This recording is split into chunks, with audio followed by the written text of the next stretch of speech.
जय हिंद दोस्तों, स्वागत है आप सभी का डिफेंस वाला के यूट्यूब चैनल पर।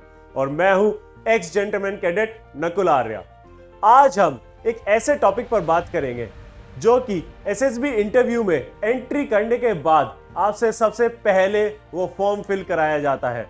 वो टॉपिक है या फिर वो फॉर्म है पर्सनल इंफॉर्मेशन क्वेश्चनेयर PIQ, जिसके ऊपर आपका एसएसबी कैसा जाएगा वो डायरेक्शन डिसाइड करता है।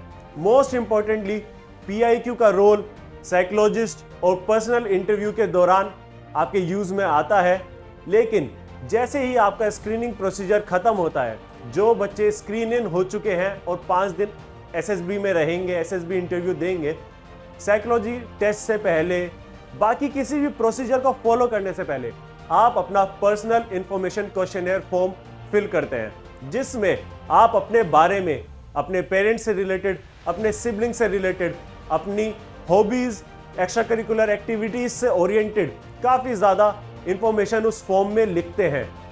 सो अगर हम पॉइंट वाइज बात करें PIQ के बारे में, PIQ का यूज़ क्या है या फिर आप उसे कैसे फिल करें और किन चीज़ों को अवॉइड करें। सो अगर सबसे पहले हम बात कर रहे हैं यूजेस की, तो PIQ जब आप फिल करते हैं उसकी एक कॉपी साइकोलॉजिस्ट के पास जाती है, जिससे कि वो आपकी पर्सनैलिटी के बारे में एक रफ स्केच बनाते हैं और फिर जो आपका साइकोलॉजी टेस्ट है उसके रेस्पॉन्सेस को मिलाकर आपकी एक क्लियर इमेज बनाते हैं।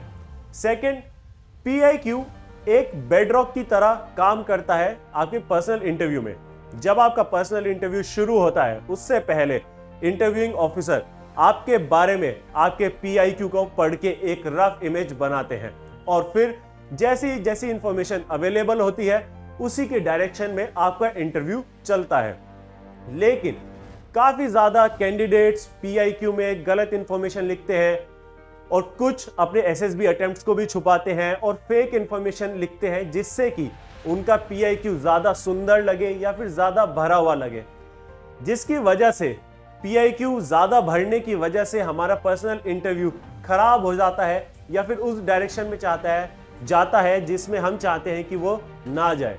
जैसे कि सबसे पहले आपकी बेसिक इंफॉर्मेशन पूछी जाएगी, आपका नाम, आपका एड्रेस, आप कहाँ से हैं या फिर आपका डेट ऑफ बर्थ। उसके बाद आपके पेरेंट्स के बारे में कि आपके पेरेंट्स का ऑक्यूपेशन क्या है, नाम क्या है, एज क्या है, आपके सिबलिंग्स के बारे में कि उनका क्या ऑक्यूपेशनल बैकग्राउंड है, क्या उनकी डिग्री थी और वो आपसे बड़े हैं, छोटे हैं। उसके बाद ये बेसिक डिटेल्स जानने के बाद PIQ आपके ऊपर फोकस करता है। लाइक आपका एक्स्ट्रा करिकुलर एक्टिविटीज़ में एक्सपोजर कैसा था, क्या आपने कभी एक्स्ट्रा करिकुलर एक्टिविटीज़ में पार्टिसिपेट करा, और अगर पार्टिसिपेट करा तो आप किस लेवल तक गए। सपोज आपने ड्रामेटिक्स करा स्कूल में, आपने कॉलेज में जाके उसे कंटिन्यू करा, अगर कंटिन्यू करा तो आपका एक्सपोजर किस लेवल का है। उसी के बाद एक सेक्शन होता है डेडिकेटेडली स्पोर्ट्स के लिए कि आपने कौन कौन से गेम्स खेले स्कूल लाइफ में, अगर खेले हैं तो क्या आपने उन्हें कंटिन्यू करा अपने कॉलेज लाइफ में, या फिर अगर आपने स्कूल में ही खेले तो किस लेवल तक खेला है। उसके बाद जो कैंडिडेट्स NCC करते हैं उनके लिए NCC की डिटेल्स भी मांगी जाती हैं, आपने किस सर्टिफिकेट तक करा, किस लेवल तक करा, कौन से आपने कैंप्स अटेंड करे, ईच एंड एवरीथिंग। उसके बाद अगर कोई चीज रह भी जाए तो भी एक डेडिकेटेड सेक्शन होता है जिसमें कि आप उस चीज को क्लियरली मेंशन कर सकते हैं। ऐसे ही PIQ में 6-7 सेक्शन होते हैं और सबसे लास्ट सेक्शन होता है प्रीवियस SSB इंटरव्यू डिटेल्स। उसमें पूछा जाएगा कि आपने कौन सी एंट्री का SSB दिया, उसके बाद कब दिया और क्या उसका रिजल्ट था, like screen out, not recommended या फिर रिकमेंडेड।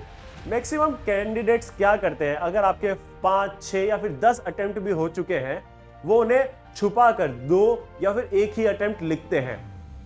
SSB इंटरव्यू के लिए तो आपने सोचा होगा कि ये बहुत ही अच्छा स्टेप है, लेकिन अगर आप सिलेक्ट हो गए या फिर अगर आप इन बिटवीन ही पकड़े गए, आपका जो कैंडिडेचर है वो परमानेंटली कैंसिल भी करा जा सकता है।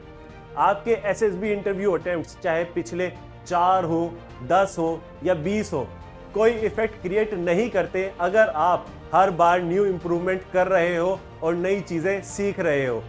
सो कुछ पॉइंट्स ऐसे हैं जो हमें जरूर याद रखने चाहिए। अगर हम उन पॉइंट्स की बात करें जो हमें अवॉइड करने चाहिए, लेकिन अगर हम नहीं करते तो उनके कॉन्सिक्वेंसेस क्या होंगे।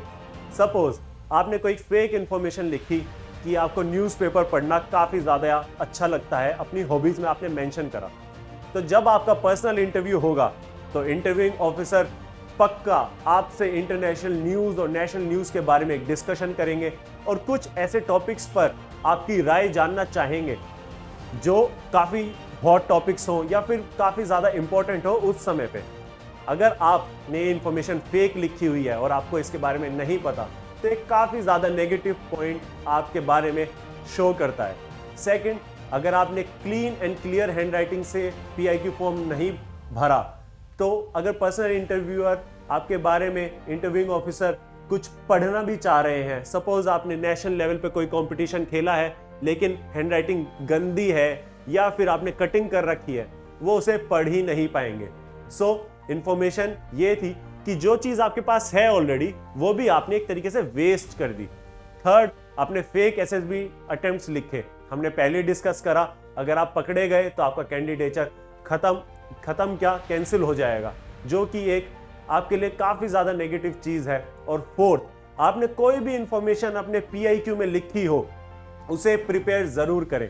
सपोज आपने लिखा है कि आपने स्कूल टाइम में फुटबॉल खेला है या फिर कोई भी बास्केटबॉल, कोई भी आपने गेम खेला है, उसके बारे में बेसिक इंफॉर्मेशन ज़रूर तैयार करें, क्योंकि इंटरव्यू के दौरान इंटरव्यूइंग ऑफिसर आपसे ज़रूर उसके बेसिक रूल्स, टर्मिनोलॉजीज ज़रूर पूछेंगे। यह तो थी basic details personal information questionnaire के बारे में। एक डाउट जो हर कैंडिडेट को आता है कि मेरा PIQ काफ़ी ज़्यादा खाली है या फिर मेरे पास इंफॉर्मेशन नहीं है उसमें फिल करने के लिए। हमें समझना होगा, अगर आप रूरल सेटिंग से आते हैं, मींस रूरल बैकग्राउंड से आप हैं, आपने गांव में एजुकेशन पूरी करी है अपनी, उसके बाद आप दिल्ली में आ गए या फिर अपने नियरेस्ट सिटी में चले गए पढ़ने के लिए, सो आपके पास अपॉर्चुनिटीज़ ही कम थी बचपन से। आपने जो जो करा वो उन्हीं लिमिटेड रिसोर्सेज में करा है, तो आपका स्पोर्ट्स का एक्सपोजर भी कम होगा, एक्स्ट्रा करिकुलर में एक्सपोजर कम होगा, ये एक बहुत ही नॉर्मल फैक्ट है। लेकिन अगर आप वहीं शहर से हैं और आपको ज़्यादा अपॉर्चुनिटीज़ मिली हैं, तो आपका PIQ ज़्यादा भरा हुआ होगा। और अगर आप रूरल सेटिंग से हैं और रिसोर्सेज कम थे, तो सिंपल डायरेक्टली आपका जो PIQ है वो कम भरा हुआ होगा, उसके जो स्लॉट्स हैं या फिर सेक्शंस हैं उनमें आपके पास लिखने को कम इंफॉर्मेशन होगी। लेकिन ये एक एक्सेप्टेबल फैक्ट है, क्योंकि आपके पास जो भी लिमिटेड रिसोर्सेज थे आपने उनका बेस्ट यूज़ करा और अपने बारे में आपने मैक्सिमम इनपुट डाले और जाना। चाहे वो NCC का एक्सपोजर था, लोकल स्पोर्ट्स का एक्सपोजर था, चाहे आप अपने लोकल घर के पास किसी ग्राउंड में खेलते हो या फिर आपने स्कूल में सुबह 1 घंटा खेला हो। अगर आप वहीं शहर से हैं, आपने ट्यूशन्स भी पढ़े शाम को, उसके बाद आप खेलते भी थे, आपको मौका मिला कि आप स्टेट लेवल पे खेल सकें, ये छोटी छोटी चीज़ें मैटर क्रिएट करती हैं। लेकिन कोई भी एक फेक पॉइंट आपके इंटरव्यू को और इंटरव्यू क्या पूरे SSB इंटरव्यू को अप टू डाउन चेंज कर सकता है। सो प्लीज़ मेक श्योर आप इन पॉइंट्स को ध्यान रखें और जल्दी मिलते हैं ऐसी ही वीडियोस के साथ। जय हिंद।